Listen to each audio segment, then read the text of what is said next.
बारामतीमध्ये एक धक्कादायक प्रकार उघडकीला आलेला आहे। मतदार मतदान करायला मतदान केंद्रावर गेला, पण त्याच्या नावावर आधीच कुणीतरी मतदान केल्याचा प्रकार समोर आलेला होता। बारामती नगरपालिकेसाठी आज मतदान पार पडत होतं आणि या दरम्यान हा सगळा धक्कादायक प्रकार समोर आला।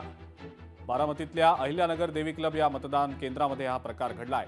अमित कुलथे यांचं मतदान आधीच झाल्याचं अमित कुलथे ज्यावेळेला मतदान केंद्रावर गेले त्यावेळेला त्यांच्या निदर्शनास आलं।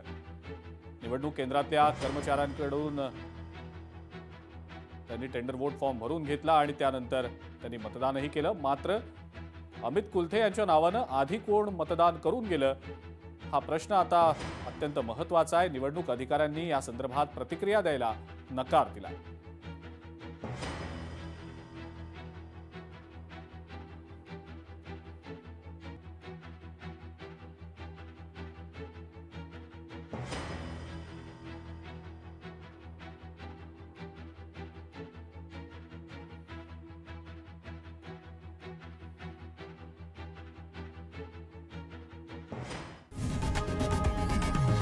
लोकशाही मराठी ऐका, पहा, जागरूक रहा।